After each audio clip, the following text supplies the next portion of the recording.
Hello and welcome to another comedian's interview for my blog Arichcomiclife. My name is Richard Gill and my blog describes my experiences of watching nearly 800 comedians and counting over the last 45 years. Wow. My guest today is the wonderful compere and comedian Mr. Maff Brown.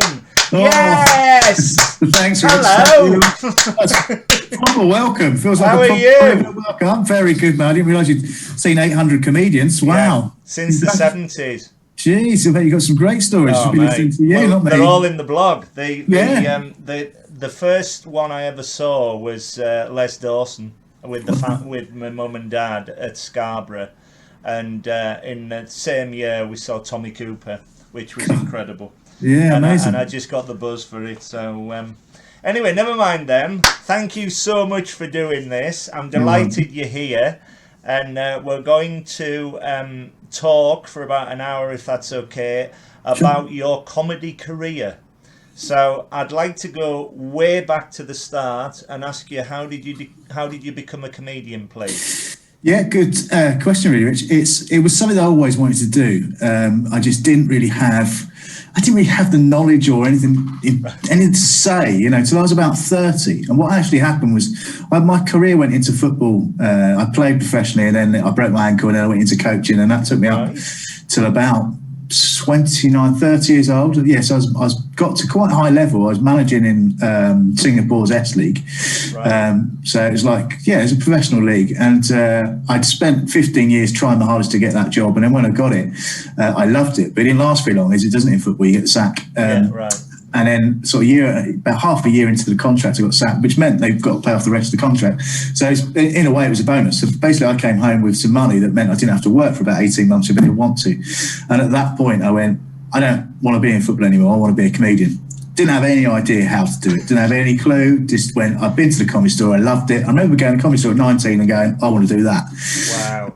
I just never had the chance or the ability, because football's very serious. And if you seem to do it, but now I had the chance and the opportunity to start doing that. So then what I did, being a little bit scared of it, I suppose, what I did do is I went on a course. I went on a Hills Jago's Amuse Moose course, which I thoroughly enjoyed. I mean, it was almost overnight that I'd found my calling in life, which sounds a bit wank, I appreciate, but it was all of a sudden I went, these people are like me. This is what I loved.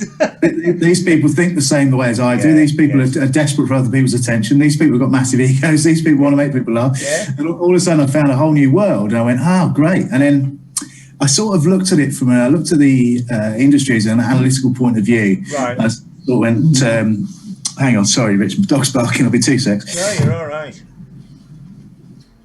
Okay. Lovely dog. Yeah, she's very cute, but she's very naughty.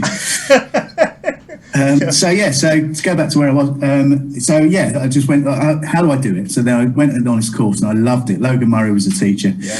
And each week, it was every Saturday, so each week you had to come back with a new bit of material that you'd worked on. And I had just that thrill of seeing if this is going to work or not. And when it did, you're instantly hooked. Amazing, isn't it? So then I looked at the industry and went, what's the quickest way to become a professional comedian? I spoke to Logan and a few others that I knew, and it seemed very apparent that nobody wanted to compare. So basically, if you're comparing a night, you're stuck in that one club. So if you do, for example, Top Secret in London or the Comedy Store in London, you can't do any other gigs that night. You have to stay at that room. So if you're doing a set, you can do up to 3 to 4, 5, possibly 6 if you're out in a night. But that was becoming harder to get anyway until you became established. So I went, okay, well, I'll be a compere first. So then I opened up my little gig in Kingston, up on Thames School, outside the Box Comedy Club. And that was every Monday. So every Monday I had a deadline to come up with a new 10 minutes. And when you're new, you've got no idea what will work. You don't know your voice. You don't know how to say it. You don't know you don't know anything about tone. You don't know anything. There's so many things. You just so green and you just don't even hold a microphone. But it gave me a chance to have as much stage time as I wanted every Monday, in front of a crowd of at least 50 people each week. Yeah. What I would do is I'd pay for a headliner to come over out of my own money, because it was only like £2 to get in, because I wanted to encourage people to come. Yeah. So then each time you spoke to a different headliner, each week you try and get a bit more advice, and then you kind of have to use that networking thing. I'm going to send Bearcat Comedy Club an email. Can I say that I've worked with you? You know, that sort of thing. And then within about, I would say, 8 months to a year, I was scraping a living as a compere. Right. You know, you were doing a lot of gigs, but you do a lot of the crap gigs, the mirth, and, you know, the lesser paid gigs. And then eventually when you get into the bigger clubs, then you become in demand as a compere. Now, the problem with that is that they don't want to use you for anything else. They only want to use you as a compere because they know you're good at it. It's not until you then have to sort of fight back a little bit and say, well, do you remember when such and such was 40 minutes late and I had to fill that time? That's me as a comedian, right? Oh, yeah, but we need you to, in case it happens. So it's a very thin line to sort of cross, really. So you've got to be careful with it. So my advice to anybody is if that's the way you're going to start, make sure you do sets everywhere you go as well. Because 15 years on is still only, Comedy Store will still only book me to compare. Wow. It's interesting you say about Amused Moose, because I went there to do a half-day writing course for my blog, and it was run by Hills Jago. I went there with a load of other reviewers. They wanted all to be reviewers, and they came to me and I said I don't believe I'm a reviewer, I'm not a critique, I'm not a diarist, I'm a member of the audience, and I'm out to have a good time. And the blog is designed to be an enthuse for all the wonderful heroes in my mind that I think can go out and do it. You know, it's just taken off. They helped me enormously with the style of the writing and the way that I should approach it. They really liked the enthusiasm, and I think certainly if you're going to be a comedian or a compere, they're a very good way of getting in. It is. And you'll get work quicker as a compere. If you can do it, you'll always have work. Because, like I say, the better you get, the higher up you go, the more you'll be in demand of those clubs. It leads to other skills. So basically, being a compere quite a lot, I sort of accidentally fell into TV warm-up purely because the booker was in the audience of one of the shows, and they came up to me. Do you do TV warm-up? And I said, yes. I've never done it before. I went, yeah, loads. I went, oh, okay. Do you want to come and do Loose Women? Which I thought was a joke. And went, no. They need a warm-up. Yeah, so it's a live show. You've got 200 people there every day. So do you want to come and do it? So I went and did.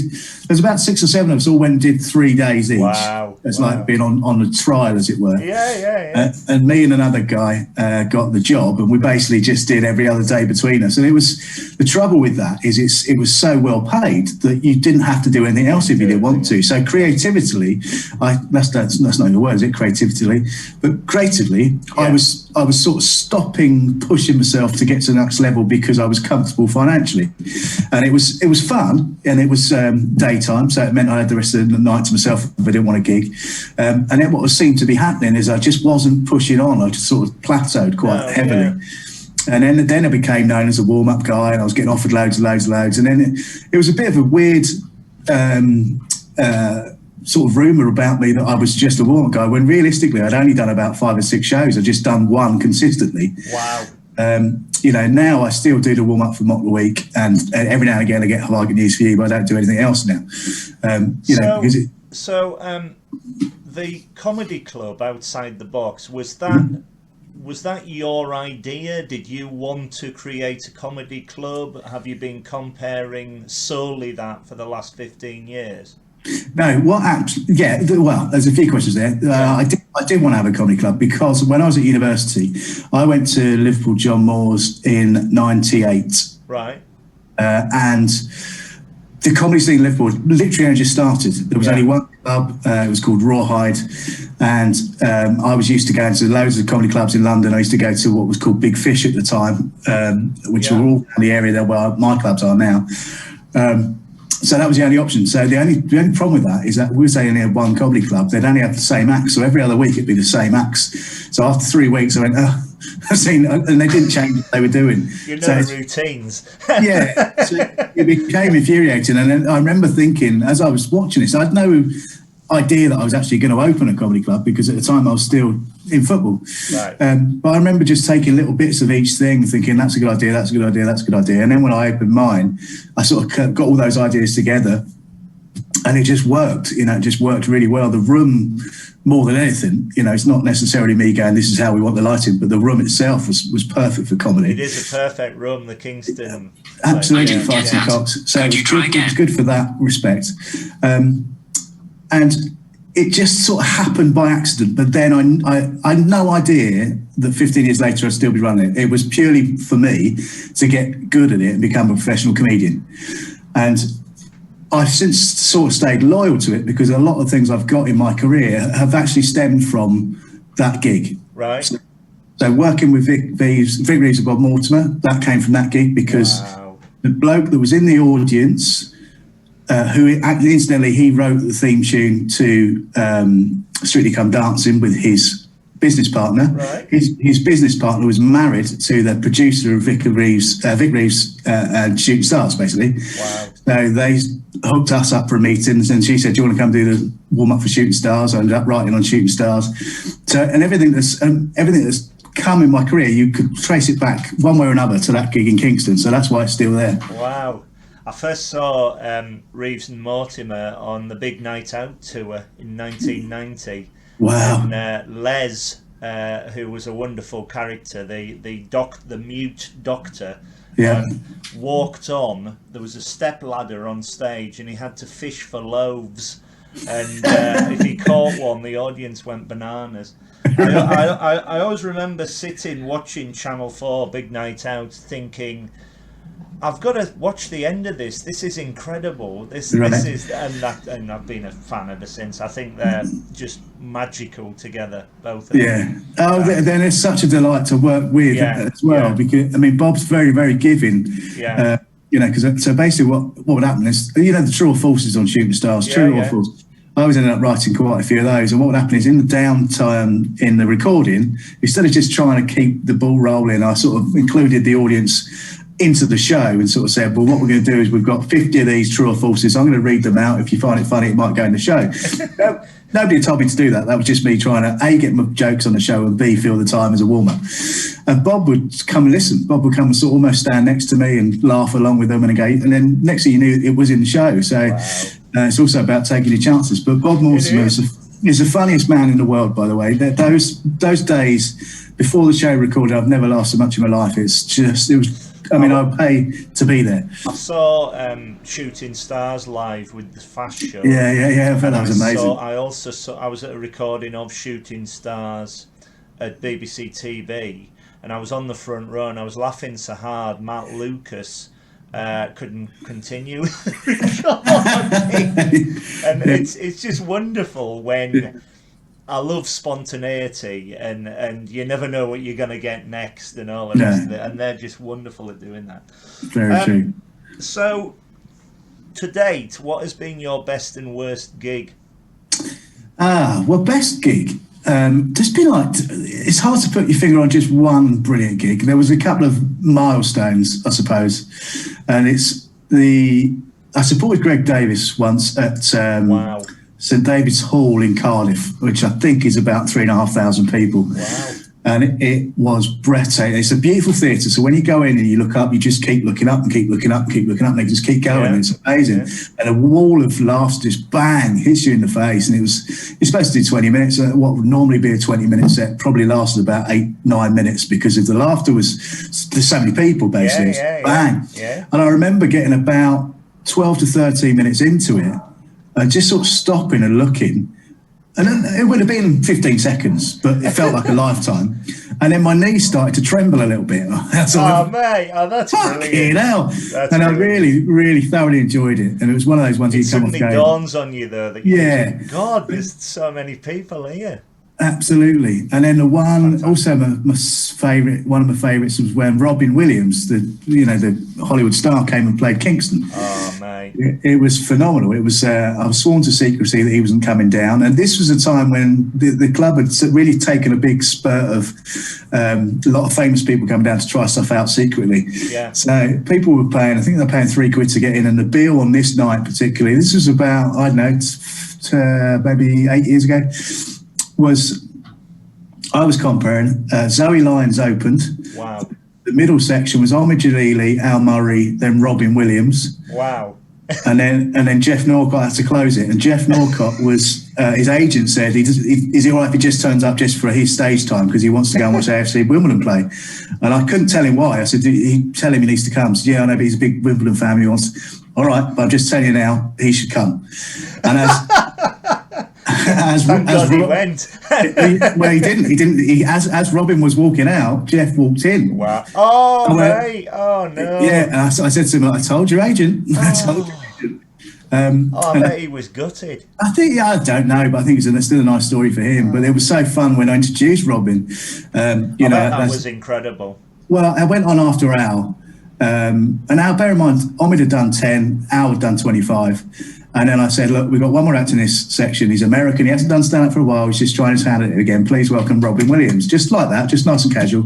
And the audience went, oh, yeah, it's going to be a character or something. Fucking hell! Fucking! And they just went, absolutely, couldn't do anything. Couldn't say anything for about 2-3 minutes. They were just screaming, shouting. Wow. Oh, my God, oh, my God. And I've never seen reaction. I'm getting goosebumps now talking about it, getting reactions. It was incredible. And then one bloke was so excited, he just kept shouting, Jumanji. Just kept pointing at Robin Williams going, Jumanji. And Robin had to go, yeah, I was in Jumanji. Let's move on. And he did about 15 minutes. Wow. I bet that was incredible. It was an amazing experience. And it was one of those ones where it didn't fully hit me really till about a week later. The next day, he was on Graham Norton and they found out that he played my gig and said, can you come and be in the front row? Wow. And they made up a story about someone being bumped, which was never the case, but we just went along with it. And then Robin, and then Robin went, so Robin was talking to Graham, how did you know about that gig last night? And Graham pointed at me, and Robin went, oh, hello, Maff. And gave me a big cuddle, and it's like, yeah, it just makes with me and Robin Williams, fantastic. Best of mates. That is brilliant. There's a section in my blog called The Ones That Got Away. Right. And I've listed 25 comedians who I would have loved to have seen, and Robin Williams is one of them. Yeah, I bet, I did get to see Steve Martin. Wow. And I got to see Bill Hicks, and Bill Hicks was incredible. They were both good. Steve Martin's my favourite comedy film actor. Yeah. But Robin Williams, you see the specials on HBO and all the rest of it, and it's just extraordinary. He was flying. You know? He had this energy that I've not seen since. Yeah. It was just, I mean, obviously it was a real presence because of who he was, but the fact he was still had to do the job on stage. You know yourself, Rich, when you like these little gigs like ours and James's, you see someone famous come on, and you always go, "Wow, someone famous!" But you better be funny after 3 minutes because otherwise you're just famous. Yeah, exactly. And they have to walk on, and I would give them a minute. And they have to be either original, something. They've got to be funny, if nothing else. They've got to tell a funny line. They've got to have a great story, or they've got to be original. It's as simple as that. But it's difficult for them because they get judged quicker than I would. And it's understandable because we know you're famous for being funny, so be funny. But of course, a lot of people don't understand that to be funny can take 3 months of work and gigs to get up to the routine of the level that they want it to be at. Yeah. So it's difficult to watch. Bob Monkhouse always used to say, people used to go up to him and say, you're a comedian? Tell me a joke. You get that a lot. It's like, well, you can't be funny all the time. It's like me doing this. I can't go to a comedy gig every night. Even for me, that's full on, No, it's true. You do get that a lot, and that's why I tend not to tell taxi drivers what I do for a living. Because it would just be tell us a joke, or I've got a joke for you. So they're either way they're bad. Going on to my worst gig ever. Yeah. Go on. Do you want me to go on that? Yeah, please. Yeah. Okay, so I'll keep it brief because it was horrendous. But basically, it was at Teddington Arts Centre, which is, if you don't know it, it's a massive, massive church, Right. huge church with the highest ceilings you could possibly imagine, and it's the worst space ever for comedy in the world. And because it's a massive, massive space, but because it was so big, they'd only sold like 12 tickets, so they thought it'd be a better idea to space them out as much as possible to make it. And it just, all the dynamics of comedy was totally wrong. To be fair to the other comics on the bill, they did all right. Right. I was sulking from the minute I got there, and it was my fault, totally my fault, not their fault. But it was just you do that thing where you start talking yourself out of the gig before you got there. You know, so and then when I got there, I was like, oh God, this is terrible. So, and it was because I wasn't experienced enough to go, well, they're still here and they want to enjoy it. It was just more, it was more me going, oh, I thought this was going to be like 300 people. And so again, it was quite early on. It was about two or 3 years into my career. And but I think experiencing something like that, it is all about experience. The more you do, the better you get. Yeah, totally. Yeah. And that was what was happening for a while, to be honest with you, because again, it's when you get a lot quite early, which I did, you know, within 2 years, I was auditioning for 8 out of 10 cats, and you know, I was almost, you know, I went up to Edinburgh with Phil McIntyre and did the Pleasance for my first Edinburgh. you are sort of almost told, oh, you're good at this, you're really special, you'll be fine, and you start believing it a little bit, and that's the worst thing you can possibly do. You just plow. You don't plow on as though it's a mundane job. You enthuse and carry on and go, right, we've got the next one now, the past is in the past, we've got the next one, what more can we do? I can imagine. I think the problem with me is because I was 31, 32, 33, I just had in my mind I haven't got much time with this, because you know, as much as I do, television's for the young people, you know, so they're trying to get the youngest through. So I knew I only had like 2 or 3 years to get this mastered, otherwise I was going to miss the chance. I was just getting frustrated myself more than anything, but I wasn't working hard enough as well. It's the same thing. As soon as I got loose women, I took my foot off the pedal. That was it. I want to talk to you more about Outside the Box Comedy Club, because I was interviewed for this blog, and they said, where would I like to be in 10 years time? And I said to them, I'd like to possibly open a comedy club up in Carlisle, which is my home city. I'm based in London. I work in London. But how did it come about? How do you go about booking the acts? How do you go about? Are you free range to put on a night whenever you like? Describe more about it for me, please. Yeah, sure. Well, with Kingston, that was I'd never run it before. I never did anything before, but I managed to convince the bloke that I knew what I was talking about. What I had done is I had been, when you do that course with Heels, she's quite canny in the fact that she tells you it's best if you come to her gig in the evening, which doesn't give you a free ticket. You have to buy it. So she knows what she's doing. But it did mean I saw, you know, 9 professional comedians that she'd employed. So already I had 9 names that I knew that if I was going to go and start a comedy club, they're the 9 that I could pick from. I know what they are. I don't know how much they cost. I don't know how long they were doing. But you know I just knew who they were, and I'd seen the comedy club, and I knew it worked. And I knew it worked in that order. And I knew that he would be the last one on. I knew he would be the first one. So, do you know what I mean? I was just copying that. And then, when I did the very first one, as I said a little bit earlier, I just booked headliners and just got everybody that was on my course to come and do it. So it was more or less an open mic night. So it's just everybody that's on the course who I thought were pretty good and would still be there. And funny enough, people on my course was Julian Dean, Eri from Ginger and Black, Caroline Maybe still going. I think that's it. But at the time there was 2 or 3 others that could be a comedian now if they wanted to do. John Smith, for example, Andrew Wallace, could have all been comedians who just went different ways. But now, if you was to set up a gig now, you know exactly who you want to see. So your taste of comedians represents what you like, right? So that will be personal to you, but of course you'll put that on in front of 250 people. 200 of them are going to agree with you. So they're going to enjoy it as well. And that's one thing. Whenever I'm booking gigs now, I don't look at anything else other than are they funny. I don't care who they are. I don't care where their background is, whether they're rich, poor, whatever ethnicity they're from, I don't care. I just care if they're funny, because that to me is more important than anything else, because I know how hard I work to be funny. And again, I like helping people out. So because this gig's been running for 15 years, it's seen a lot of generations come and go. So when it first started, Michael McIntyre and Mickey Flanagan weren't famous, but they would come a lot. So Michael would live around the corner. He'd come virtually every other week. Wow. And Mickey would come a lot. Lee Mack used to come a lot, because they all live in this area. So then when, Mickey and Michael got famous, they moved on. The next generation, Russell Howard lot came in. So Russell Howard, Greg Davis, all that. Before they were famous, they were coming down a lot. I mean, Russell was living in Leamington Spa, but would come every Monday.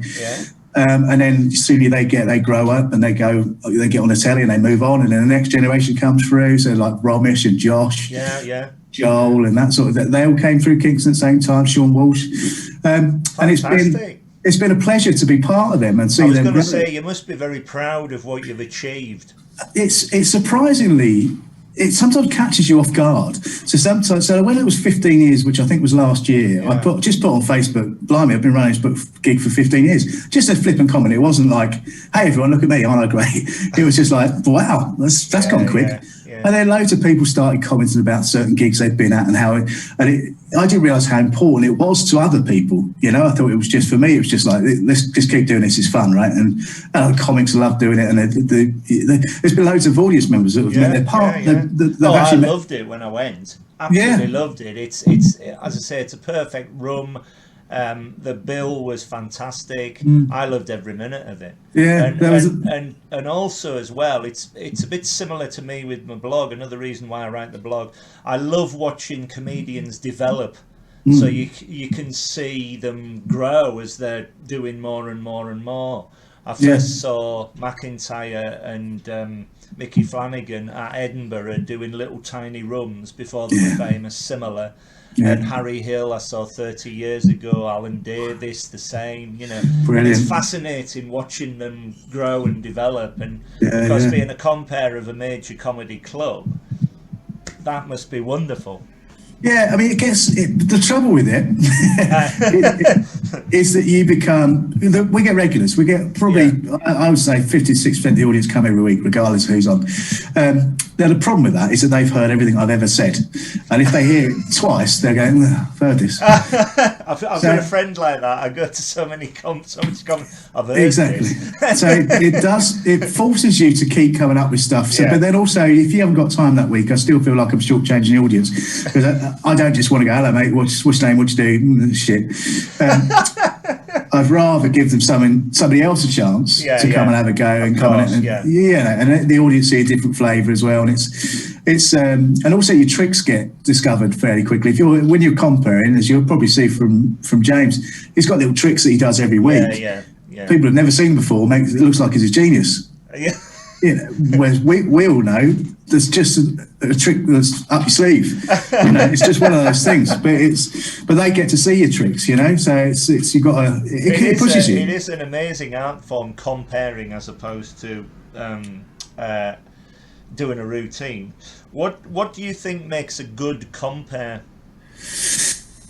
Well, I think first and foremost, you've got to realise that it's not all about you. I've always sort of related a compare to being the referee in a way, or a goalkeeper. So basically, you're there to make sure everything else works properly.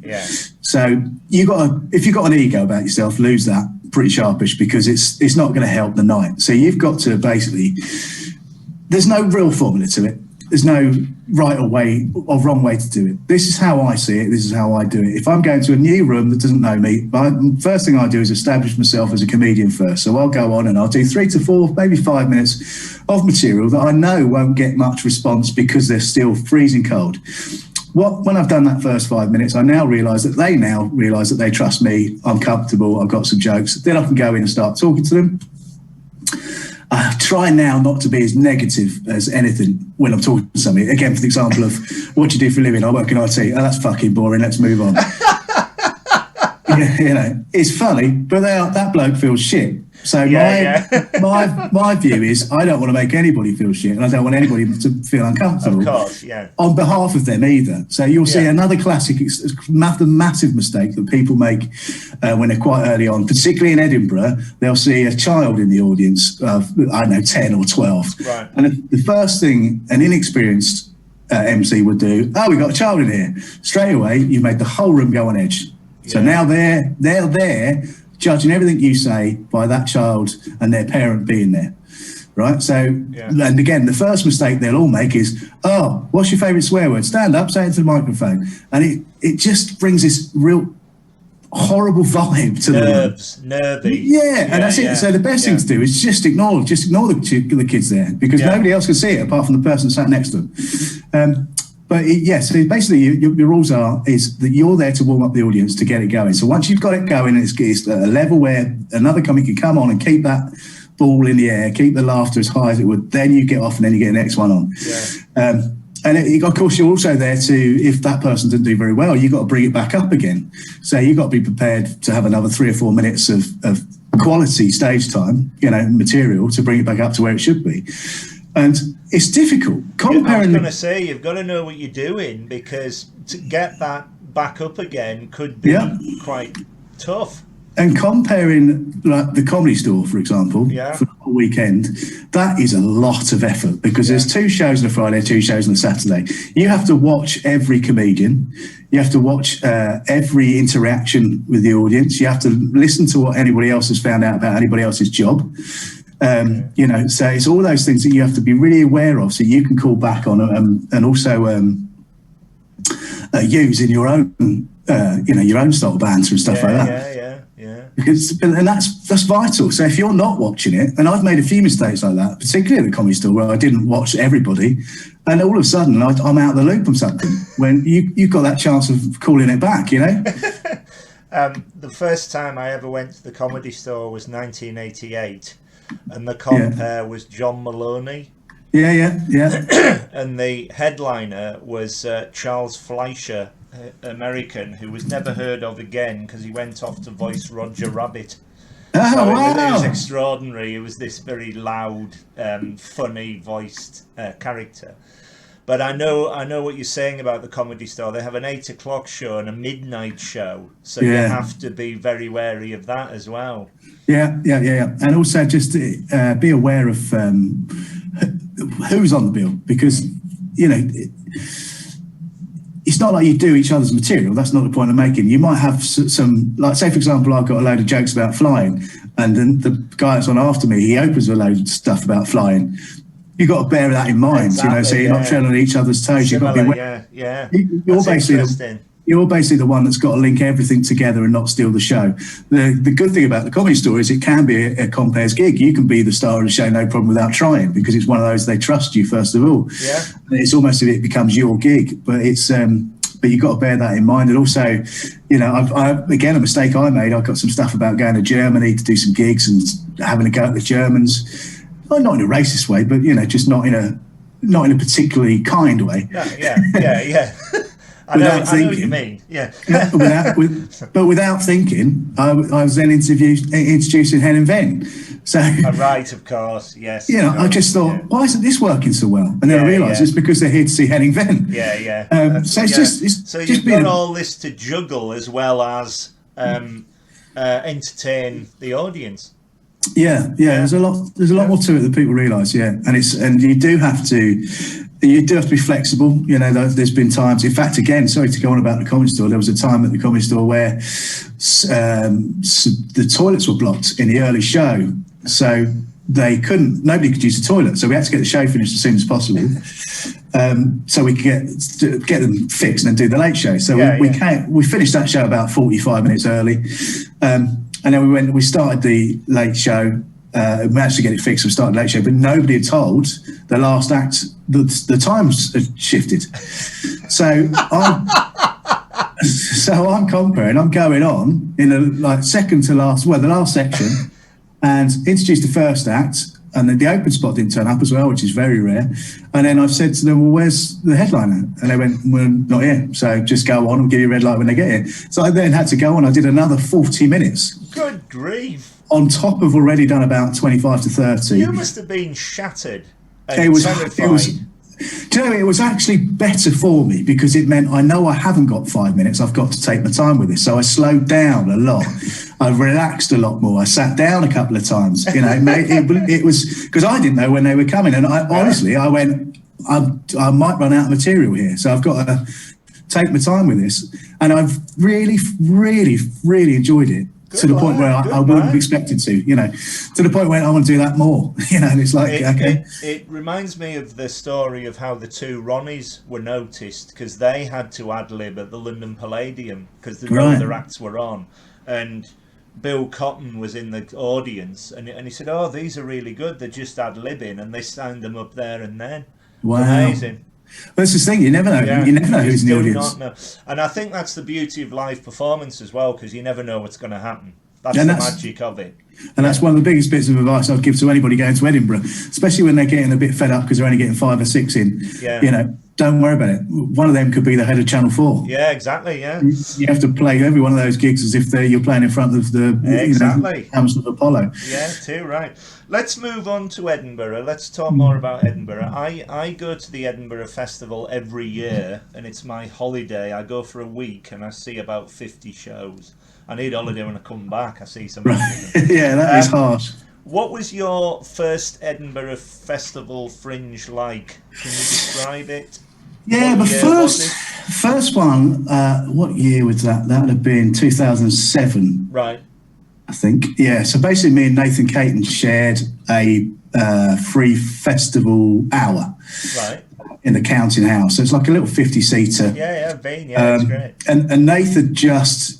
it was called Paramount Comedy Channel at the time, now Comedy Central. Nathan just had like 4 short films or short videos on Paramount Comedy Channel. Now, when you're doing a free festival or free Fringe, what's really easy to sell is it's got a TV credit. So all you got to see is as seen on Paramount Comedy, and they take it, whether they're going to come or not, they'll take it because they trust, again, you link to whatever. Right. Whereas, you know, mine would be as seen on Mock the Weeks, and now people would go, oh, okay, because they trust the Mock the Week, you know. So we didn't have a problem with that. We were filling the room, 50-seater every day, 5 o'clock show. Very naively called our show The Honky and the Wog, which we got a lot of people coming because the title had made people laugh. Yeah. In hindsight, I would never do that again. No, I know. But I mean, bear in mind, this was 14 years ago. Yeah. 15 years ago. So it was, you know, different, but I wouldn't do it again. No. But I remember I didn't really realise how much that impact would have because we were all standing in a bar and it's mine and Nathan's show, and I was standing next to Joe Wilkinson, and we didn't really announce it as that. We just said Maff Brown and Nathan Caton, but nobody had told this woman who was doing the announcer in the bar to say the next show was ready. So she said to a full bar, about 100 people, ladies and gentlemen, the Honky and the Wog are now on. So me and Joe Wilkinson started laughing our heads off. I went, I've got to stop that. I didn't realise what this has become. So what was happening our first year? It was free festival. We were doing really well, filling a bucket, we're doing half hour each. I didn't really have half an hour, to be told I had 20, so I'd do banter for 10 and then 20 minutes and Nathan would smash it. I mean, I couldn't understand. I was talking to other people who were going, I only had 3 people in. I went, how? What? Why? It's the first time we've ever done it. And of course, the difference between doing a show at the Pleasance at 10 o'clock at night and charging people 15 quid a ticket, as opposed to this is free, come and have a look at it. Very different things. So that was my first experience of Edinburgh. It was a positive experience. But then I went back the year after and I did AAA, which is a package show in the Pleasance. It's quite a prestigious package show. It's basically the Pleasance going, these are the people we're going to have doing an hour next year. Yeah. Again, I get a taste of them. And it was the first time I'd headlined anything as well, and I had to work my nuts off because the 2 guys I was on with were bringing their A game, and they were doing 20 minutes. So I'm going on at 40 minutes where everyone's bored and tired and want to stretch and leave. So you have to, you know, that was a real hard time. I had to really work. The first sort of 10 days, I had to really work on the act. And the good thing about it is at the end of it, it was absolutely bulletproof. So when I went back into the clubs, it was bang, bang, bang. And then I missed out the year after that. Then I went back for my first solo show, but that was horrendous. That was a terrible, terrible error. I'm not necessarily going to say I was badly advised, but I did follow advice, which I thought was correct. And I went with Phil McIntyre and went in a Pleasance attic at night, at 10 o'clock, I think it was at night. And I'd written up there. Horrible. Yeah, and I'd written a show specifically for the Edinburgh Festival about something close to me. My mum had died and it was about the dad coping with it. And it wasn't. I wouldn't even have that skills now. And this was 10 years on. I wouldn't be able to write a show like that now.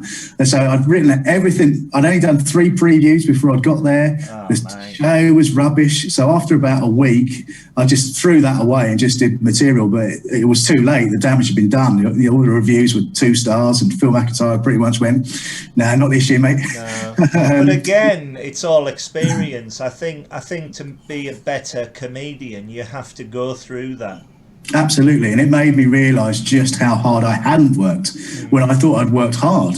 I got the show together in the January, but just didn't work on it throughout because it wasn't a show where you could take bits out and go and try it in a club. Yeah, it all had that. It was all part of one lump thing. It wasn't like 5 minutes on mushroom picking that could fall into it or something like that. It was all very specific to the thing. And it was a real good learning curve. I just wish it hadn't been my first Edinburgh, where you get a chance to make the impact. But other than that, that was the worst time ever. Other than that, I've really enjoyed Edinburgh since then. I've gone back to the place. Quite regularly since then. Have you been? Yeah, I've been virtually every year. I think I've missed 3 in the last 14 years. Oh, brilliant. Yeah. And I've done different things each time I go up. I've done a solo show, just stand up. I've done a story show. I've done a sketch show. I did me and Milo McCabe did a show together, which was sort of like a spoof chat show. I was the host, and he was all the guests, and that got quite a lot of notice. That we've got to the final of, I can't remember what competition it was, but not the main one, but one of the competitions up there. That's brilliant. And it meant we had to do 15 minutes of it, and it was packed industry. It was really great. We got a meeting out of it for I can't remember Steve Coogan's company's name, but Baby Cow. Baby Cow. So we had a meeting. Well, they approached Milo about having a meeting with them, and he went. So it definitely, and I got asked about representation as well. So it can make a huge difference to you, Edinburgh. It really can. I think that's the key. What it does give you is the exposure. It can cost a hell of a lot, and I don't think you go up there for financial gain, but you do go up there to be noticed. Yeah, be careful with that as well, because I reckon I've spent over 100 grand on Edinburgh's for a long time. For 3 years, 3 years I was spending. Honestly, for 3 years I was spending about 25 grand a year on it. Because I'm not that bad. No, but it was inexperience, Rich. That was the thing. It was inexperience. I just assumed I've got to spend 10 grand on marketing and PR. You don't. You really don't. Those things are predetermined before you get up there anyway.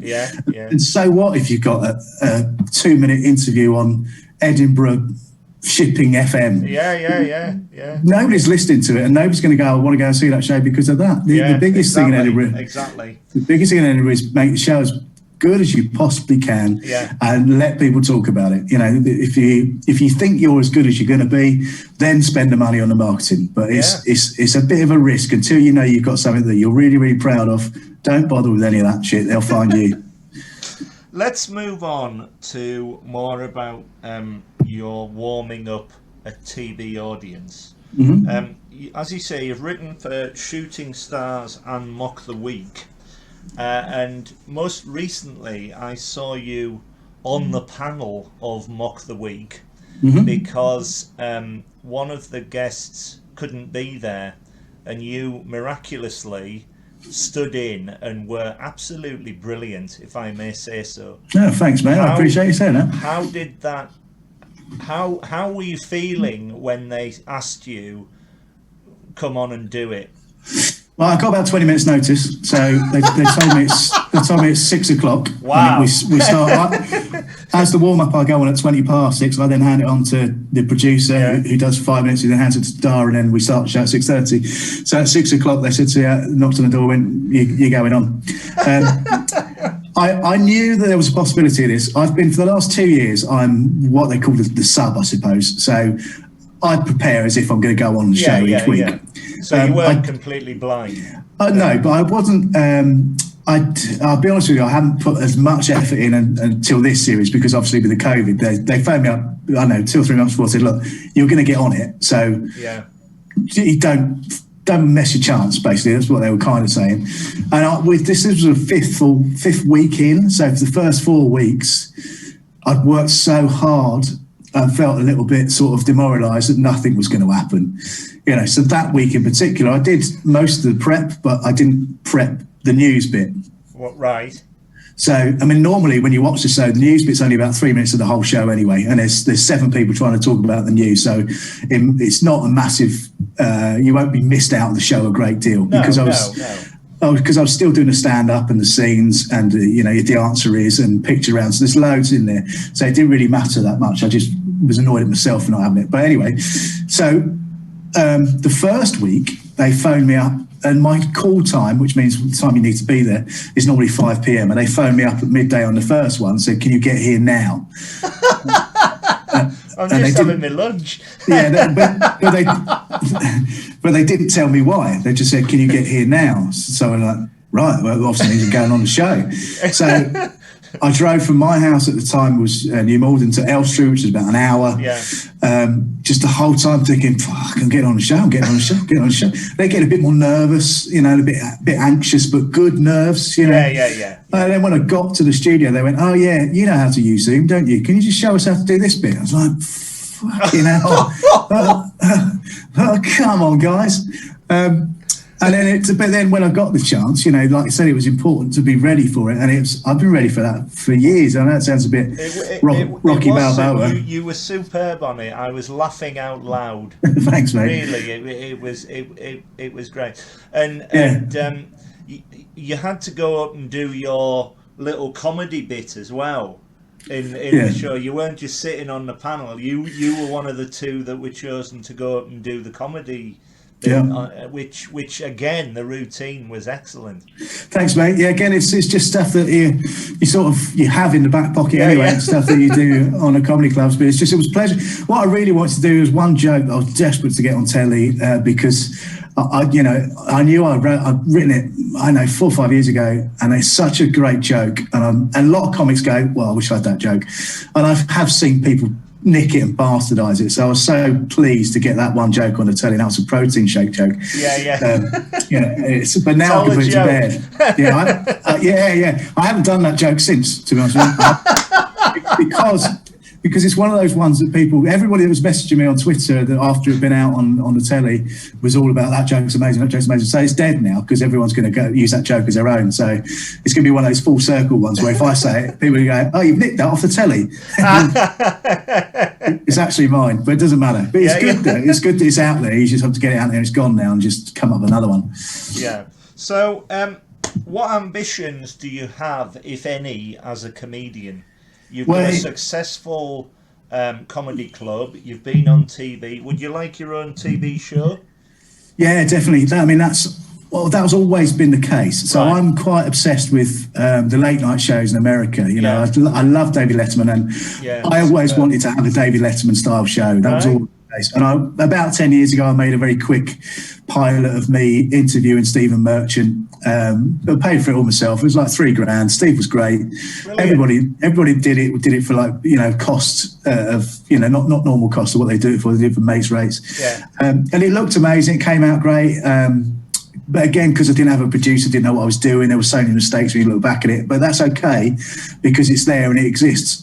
And then, funnily enough, I spoke to there's a production company based in Manchester who've just been given a load of money and they want to make shows for YouTube and social media only. And I said to them, "This is what I want to do, but I want to do it as a low budget thing." A bit like if you think like TFI Friday crossed with the late show, that's kind of what the idea is going to be. We're going to do it all in the Fighting Cocks. So we're going to use every part of the Fighting Cocks. So the bar will be where the bar is and people will be in the audience there, and there'll be some interviews taking part in that. Brilliant. It's going to be a rude barman who's also going to interview one of the guests. Would just be really rude to them constantly, and then loads of little features, and then a roundup, the 5-minute stand-up roundup, and then interview behind the desk and some features and stuff. And I'm really looking forward to getting going. We put it on the back till social distance is gone, because it won't work unless it's in that packed little pub, back to normal. So hopefully that'll get going soon. It's a really good idea. I'm really looking forward to it, and I can't wait to get going on it. And I sort of said to me, let's just make it. I don't care about money or anything. Let's just see how it goes. Let's see how you do. Yeah. It sounds great. Yeah, thanks, mate. I'm really looking forward to doing that. But also, I want to fill the Apollo as a stand-up. That's always been. It's always been the dream. It's always been one of those. Initially, it's all my ambitions have gone up as I'm going through. So initially, when I first started, my first ambition was I just want to play the Comedy Store, and that came not quickly, but within 6 years of doing it, I was a paid Comedy Store act. You go in and out. Sometimes you get one every 2 years. Sometimes you get 5 in 6 months. It's just the way they book it. But so that was the first goal, and once I'd done that, I realised that I'd set the bar too low. As much as Comedy Store is amazing, and it was such a great experience to be in there, but then you go, well, as soon as all these people walk out this door, they're not going to know who I am. They're not going to remember who I am. They don't know my name. And it's not necessarily about the ego of being famous. It's more about being respected for what you do. Exactly, yeah. So I'm not into all the, you've got to be in every the one show, and you've got to present, Crime Watch. I'm not interested in doing any of that. I want to be respected as a comedian. I want to be all people to come and see me at the Apollo. That's the big aim. Yeah. Brilliant. Well, that's fantastic. We're all living in strange times. It's awful at the moment for the creative industry. How have you found online gigs as opposed to live stand-up? Yeah, well, we've gone through a different sort of. How would I put that? So it started, so where it started and where it is now are very, very different places. So we've gone through different stages of how we did them. So the first time we did them, for the first 4 or 5, we did them without an audience. Yeah. It was almost like a TV show. You're just literally playing to the camera and hoping someone are laughing. And of course, with the feedback of social media, you do get to hear what they're saying in the chat function, but it just didn't feel right. It felt very stifled and very pointless.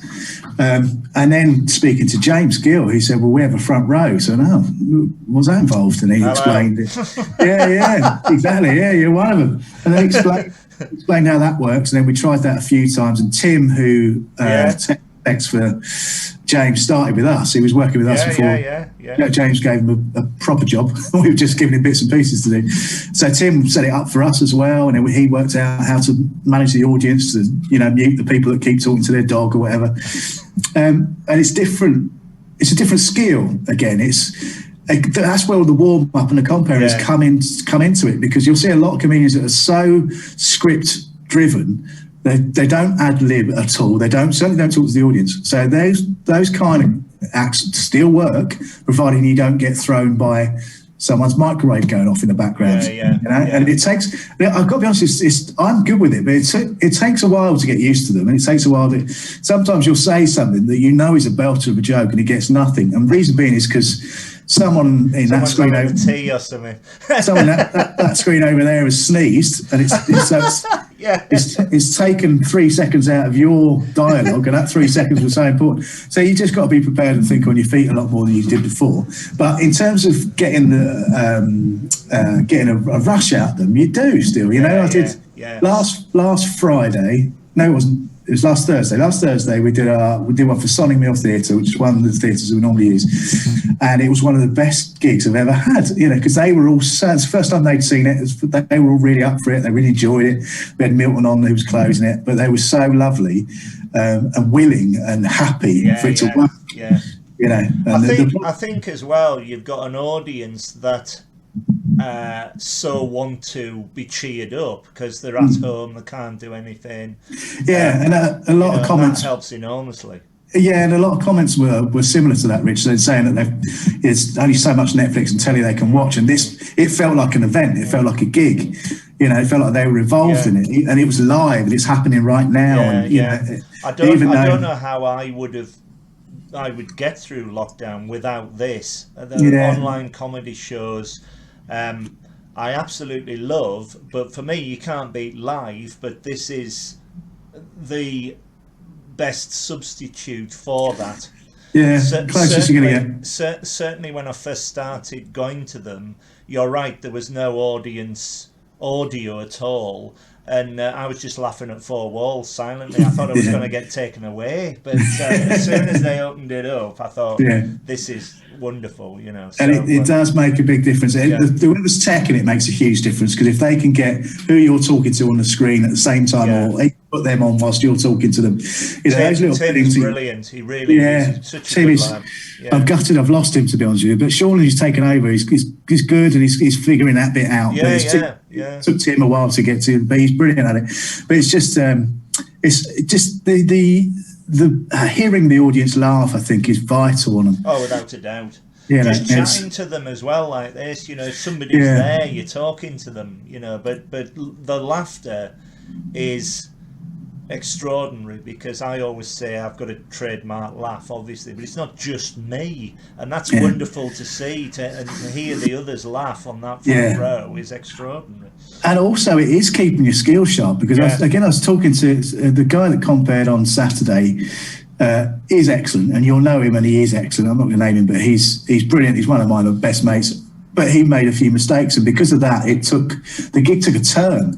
And it's because you're expecting everybody to be on your wavelength. But of course, you reset every gig. You reset. When you go on first, it's the same principle what talks about the compare, and you're there to make sure everyone else is happy. And I just made a few mistakes. Don't get me wrong, absolutely destroyed the gig as soon as he worked. Was brilliant, but it's just those things where you go, oh, why are they not getting involved? Oh, it's because I haven't done that. You know, so it's literally, sometimes you just need to tell them how to behave. Because if you've got an audience of 15 people and 14 of them have never been in a Zoom gig or never been in the front row. They don't know what they're doing, they don't know how to behave. So it's about educating, about telling them what's expected of them. And so I've said to him afterwards, when I'm comparing now, I treat it as if it's a TV warm-up. It will compare in a certain degree, but then it's about educating them how to behave in certain places, you know. And that makes a big difference. Of course, like me, do you go to a lot of comedy gigs as a member of the audience? No, no. I do. I'm not one of those comics who's dismissive of anyone else. If I'm at the gig, I watch everyone that's on it, and that's whether I'm comparing or not. I'll watch them anyway, because I'm a massive fan of comedy. I still enjoy watching comedy. I still enjoy watching stand-ups live, and it doesn't matter who they are. And sometimes you might see something that they haven't seen, so I like sharing a little, you know, add-on or callback and stuff like that. That doesn't happen as much as it used to, but it's fun when it does, and then you can become friends out of it as well, and then sometimes it helps you. The only time I'll pay to go and watch it is if it's someone, you know, like iconic, like Billy Connolly. Went to go see Billy Connolly at the Apollo on his last gig that he did that. And it was just phenomenal. And I now watch it from a different point of view. I'm not an audience member. I'm watching it from a comedian's point of view. But it's just phenomenal. It is extraordinary. It's in the top 5, definitely. Absolutely. You know, I think the last couple have paid to go and see. We went to see Frank Skinner, I think, at he's superb. Leicester Square. He was very good. I think might have gone to Catherine Ryan in the West End. I can't remember if I paid for that or not. I don't think I did. I think that might have been a freebie, but the point being is I went to go see it. Very good, very funny. She was brilliant before. Again, she used to come down to Kingston before anyone knew who she was. And I remember at the time thinking, she's fucking good, huh? She's going to do something. She is very good. You know, and she wasn't smashing it with the audiences, but you could just tell the way her persona is, and the way that she just didn't give a shit about anyone. That's what I like. Absolutely fearless. She's absolutely fearless and brilliant with it, you know. And she just didn't care. I saw her do the first few Mock the Weeks, you know, and she when you go into Mock the Week for the first time, it's very difficult. And she went in when it was a bit more cliquey. It's not as cliquey as it is now, as it was then. And the full audience, and it basically, if you see the new person do their first show ever, if they don't get a laugh on the first 2 or 3 attempts, you just see them shrivel. You know, they don't say anything for the rest of the show until it's time to go. Laugh at. It's true. until they go to do the scenes when they've got to do it. You know, you don't have to talk on the panel, but it's doing the scenes. The folks only. Catherine, I saw her do that 2 or 3 times. She got nothing, but didn't stop. Was absolutely ruthless. Kept bang, bang, bang, and eventually she got one that got a clap. Guess who made the edit? the one that got the clap, made the edit, and she looked brilliant on it because she knew how to play it. She knew how to play the game. She knew it wasn't about what was happening in this room. She knew it was about what's going to be looking on the telly. Yeah. So it's all right if you fail on 5, but you get one in. That's all right. That's fascinating. There's not many comedians that will be comfortable doing that. No. Just before we go, is there anything else you would like to say?